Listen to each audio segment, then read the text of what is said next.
सो question number 15 से हमें start करना था। लास्ट 2 लेक्चर में हमने क्वेश्चन नंबर 14 तक देख लिया था। 15 में क्या है कि एक सरफेस में जो फ्लक्स एंटर है वो phi1 है और जो फ्लक्स लीविंग है वो phi2 है। तो आपको इलेक्ट्रिक चार्ज बताना है अंदर की ओर क्या होगा। हमें पता है कि इनकमिंग फ्लक्स को हम नेगेटिव लेते हैं और आउटगोइंग फ्लक्स को हम पॉजिटिव लेते हैं।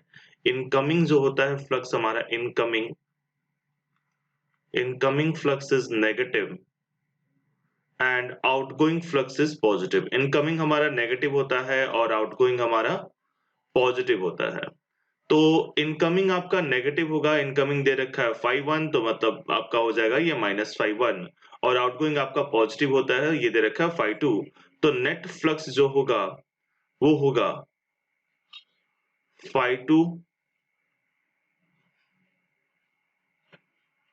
phi2 माइनस phi1, ये आपका नेट फ्लक्स हो जाएगा। सॉरी, phi2 माइनस phi1 आपका नेट फ्लक्स हो जाएगा। अब देखिए गॉस लॉ के हिसाब से गॉस लॉ क्या कहता है आपका, गॉस लॉ कहता है कि net flux is equal to Q by epsilon naught, Q by epsilon naught। तो Q क्या हो जाएगा आपका, Q हो जाएगा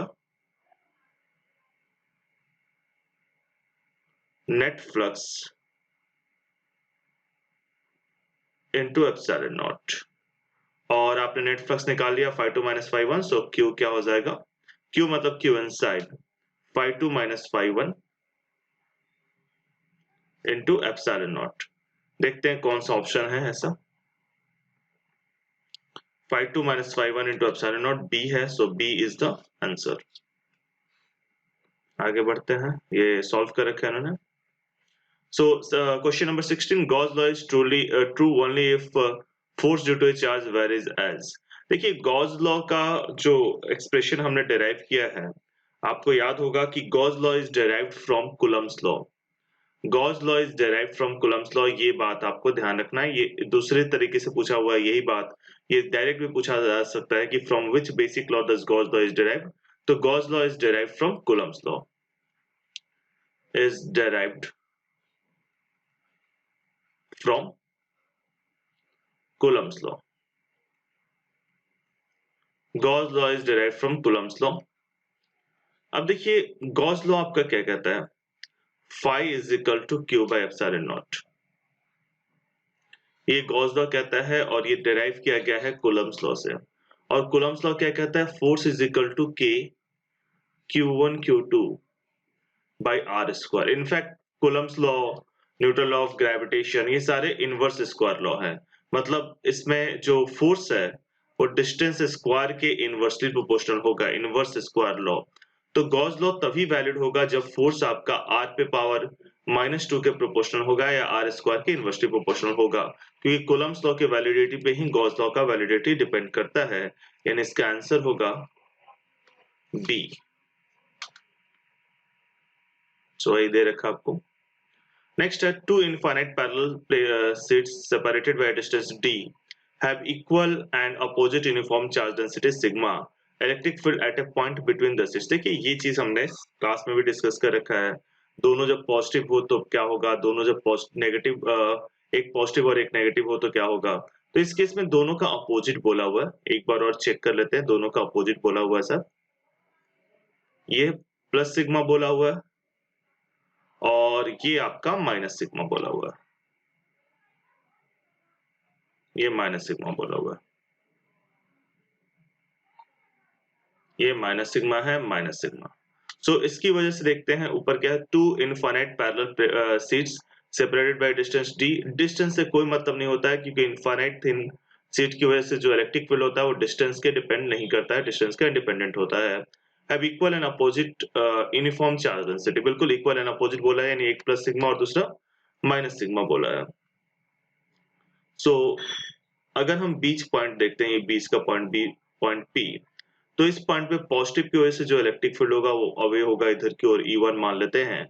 और नेगेटिव की वजह से जो होगा वो टुवर्ड्स होगा, वो भी इधर की ओर होगा, उसे E2 मान लेते हैं। पॉजिटिव की वजह से अवे और नेगेटिव की वजह से टुवर्ड्स। पॉजिटिव की वजह से E1 मान लिया, नेगेटिव की वजह से E2 मान लिया। तो जो नेट फील्ड होगा, नेट फील्ड ई नेट, ये होगा आपका E1 प्लस E2, ठीक है। यानी कि जो ई नेट होगा आपका वो होगा sigma by 2 epsilon naught plus sigma by 2 epsilon naught. Minus minus sign direction के लिए होता है, डायरेक्शन नेगेटिव की वजह से डायरेक्शन हमने टुवर्ड्स ले लिया, ठीक है। तो केवल मैग्नीट्यूड देखेंगे, sigma by 2 epsilon not by sigma by 2 epsilon not is sigma by 2 sigma by epsilon not. So sigma by epsilon naught B is the answer.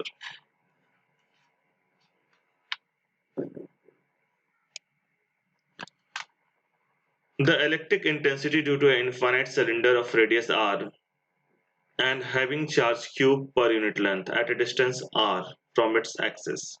देखिए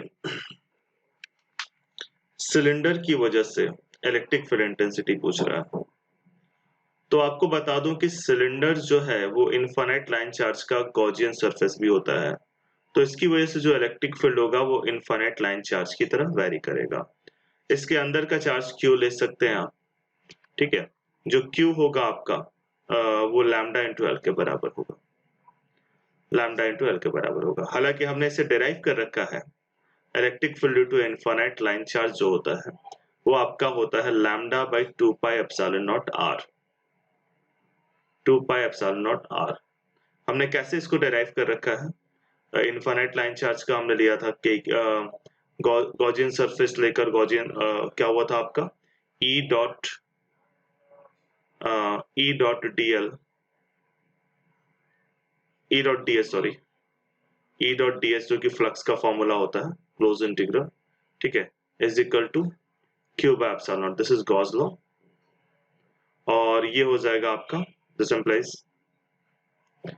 ई इंटू, इसके बाद का मैं लिख रहा हूं यहाँ पे ई इंटू डीएस का इंटीग्रेशन 2 पाई आर एल, क्योंकि सिलेंडर का curve surface area 2 pi r l होता है, is equal to q, q आपका हो जाएगा lambda l charge into length by epsilon naught, l से एल कैंसिल आउट हो जाएगा और ये आपका ई जो है जो ऊपर मैंने लिखा है वो आ जाएगा, मतलब E is equal to lambda by 2 pi, ये मैंने डेरिवेशन ही एक तरीके से शॉर्ट फॉर्म में कर दिया, r 2 pi epsilon naught into r, यानी आर की इनवर्सली प्रोपोर्शनल है, यानी कि सी आपका आंसर जाएगा। नेक्स्ट क्वेश्चन आते हैं question number 19। A sphere of radius r has a uniform distribution of electric charge in its volume. अच्छा, मतलब ये सॉलिड स्फीयर है। At a distance x from center, x electric field कैसे होगा, proportional कैसे होगा? हालांकि हमने इसे कर रखा है, यहाँ पे भी मैं बता देता हूँ। E is equal to inside का फॉर्मूला होता था k q x by r cube, ये होता था, यानी कि ये सी आंसर जाएगा। बट इस साल ये सिलेबस से हट चुका है 2021 के लिए, बट हाँ ये हमने डिराइव कर रखा था क्लास में क्योंकि सिलेबस उस समय अपडेट नहीं हुआ था। So C is the answer. So question number 20, the insulated sphere of radii r1 and r2 having charges q1 and q2 respectively are connected to each other.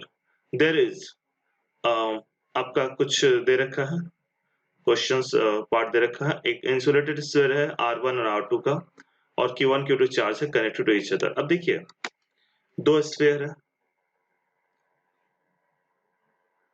इसका चार्ज Q1 है और radius R1 है, और दूसरा sphere है,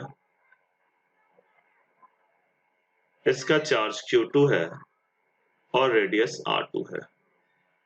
ये दोनों एक दूसरे से कनेक्ट किया गया है। आपको बताना है कि क्या बताना है इसमें, respective no change in energy of the system, no increase in the energy, always decrease in the energy of system और decrease in energy of the system। so देखते हैं क्या बताना चाह रहा है ये, ठीक है। ये चारों ऑप्शन को हम चेक करेंगे। देखिए इसमें होता क्या है, ये दोनों का पोटेंशियल अगर डिफरेंट होगा, पोटेंशियल का फॉर्मूला क्या होता है, पोटेंशियल का फॉर्मूला होता है के क्यू, के इज ए कांस्टेंट, के क्यू बाय आर। अगर दोनों का पोटेंशियल डिफरेंट होगा तो एक से चार्ज दूसरे में फ्लो करेगा, कब तक फ्लो करेगा, जब तक दोनों का पोटेंशियल सेम नहीं हो जाए। और जब चार्ज एक से दूसरे में फ्लो करेगा तो इस वायर में अगर चार्ज फ्लो करता है तो वायर में करंट प्रोड्यूस होगा और इस करंट की वजह से हीट जनरेट होगा और इस हीट की वजह से एनर्जी डिक्रीज करेगा। लेकिन अगर दोनों का पोटेंशियल बराबर हुआ मतलब Q1 by R1, K तो कांस्टेंट है, Q1 by R1 यानी कि K भी यहाँ पे है, K कैंसिल आउट हो जाएगा, is equal to Q2 by R2। अगर दोनों का पोटेंशियल सेम हुआ, यहाँ पे K कैंसिल आउट कर दिया मैंने, मान के चलिए क्योंकि पोटेंशियल का फॉर्मूला KQ, चलिए मैं लिख ही देता हूँ K और कैंसिल कर दिया इसको, ठीक है। तो अगर दोनों का पोटेंशियल डिफरेंट होगा तभी एक से दूसरे में चार्ज फ्लो करेगा, अदरवाइज नहीं फ्लो करेगा, अदरवाइज कोई चार्ज फ्लो नहीं करेगा, ठीक है, यानी कोई करंट फ्लो नहीं करेगा, यानी कोई एनर्जी लॉस नहीं होगा इन फॉर्म ऑफ हीट। और Q1 पोटेंशियल सेम का मतलब होता है Q1 by R1 is equal to Q2 by R2। सो यहाँ पे हम लिख सकते हैं Q1 by R2 is equal to Q2 by R1। अगर ये बराबर हुआ Q1 into R2 is equal to Q2 by R1, अगर ये बराबर हुआ तो नो चार्ज विल फ्लो, मतलब पोटेंशियल बराबर है, नो चार्ज विल फ्लो। और अगर चार्ज नहीं फ्लो होगा तो हीट नहीं जनरेट होगा, मतलब एनर्जी लॉस नहीं होगा। नो चार्ज विल फ्लो, ठीक है, no heat no loss in energy, no heat heat no energy loss, मतलब no decrease in energy, no energy loss, no energy loss.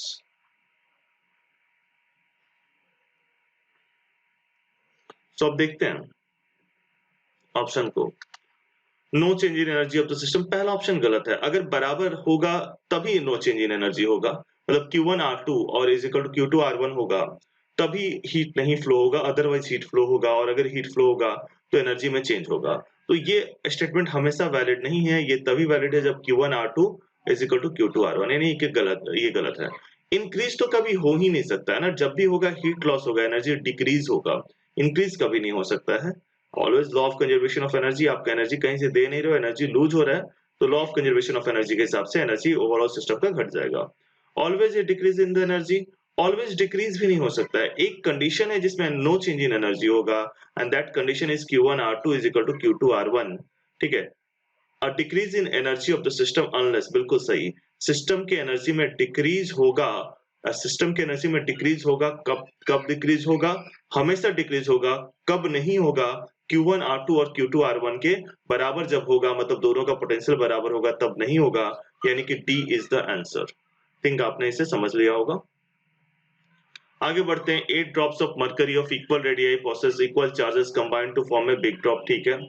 8 drop है, then the capacitance of the bigger drop, समझिएगा इसको, ये question हमने class में भी कर रखा है। अगर 8 ड्रॉप को कंबाइन कीजिएगा, मान लेते हैं हर एक ड्रॉप का चार्ज Q है, हर एक ड्रॉप का कैपेसिटेंस C है, हर एक ड्रॉप का पोटेंशियल V है। अगर कंबाइन करते हैं तो नया चार्ज Q1 मान लेते हैं, Q1 जो है वो 8Q के बराबर होगा, है ना, नया चार्ज 8Q के बराबर होगा। कैपेसिटेंस के बारे में बात नहीं कर रहा हूं मैं अभी, कैपेसिटेंस और पोटेंशियल दोनों के बारे में बात करूंगा। बट ये कैसे लिख दिया, ये तो सिंपल सा है, बेसिक लॉ है, by law of conservation of charge, charge हमेशा कंजर्व रहेगा, तो by law of conservation of charge, ये बेसिक सा लॉ है, उसके बेसिस पे मैंने लिख दिया by law of conservation of charge. यहां से हम लोग कह सकते हैं कि जो टोटल चार्ज है वो 8Q के बराबर होगा। अब समझिएगा नया कैपेसिटेंस क्या होगा। अब देखिए अगर 8 को कंबाइन करेंगे तो पहले वाले का वॉल्यूम कितना था, 4/3 पाई आर क्यू, ये वॉल्यूम था एक का, रेडियस मान लेते हैं इस स्फीयर का r है, जो ओरिजिनल स्फीयर था मरकरी का उसे r मान लेते हैं, कंबाइन होने के बाद जो बिगर स्फीयर बनेगा उसका रेडियस मान लेते हैं कि कैपिटल R है। तो क्या होगा, 8 वॉल्यूम कंजर्व रहेगा, तो 8 टाइम्स छोटे का volume is equal to 4/3 pi R Q. So ये क्या हो जाएगा, this implies 8RQ is equal to RQ, this implies 2R is equal to R, है ना, मतलब बड़े का रेडियस जो है वो 2R के बराबर होगा। सो नया कैपेसिटेंस जो होगा, कैपेसिटेंस का फॉर्मूला आपको पता है 4 पाई एप्सिलॉन नॉट होता है, यानी C जो दे रखा है वो आपको 4 पाई epsilon not into small r दे रखा है, तो बड़ा वाले का कैपेसिटेंस C1 कितना होगा, 4 पाई epsilon not into 2R, 4 pi epsilon not into 2R होगा, यानी कि ये आपका 2 into 4 pi epsilon not, 2 into 4 pi epsilon naught into R होगा, मतलब कि C1 जो है वो 2C के बराबर होगा, यानी कैपेसिटेंस आपका 2 टाइम्स हो जाएगा। और अगर आपसे इसी क्वेश्चन में पूछा होता कि पोटेंशियल कितना चेंज होगा, आप ये बताइए, तो जो नया पोटेंशियल होगा V1 वो होगा आपका Q1/C1। ये हो जाएगा 8Q/2C यानी कि 4Q/C और Q/C V के बराबर होगा, तो V1 आपका 4V के बराबर हो जाएगा। ठीक है, अगर होता तो। इसमें तो कैपेसिटेंस केवल पूछा है, यानी कि capacitance 2 times C is the answer. C is the answer. बाकी हम लोग 22 से अगले क्लास में स्टार्ट करते हैं।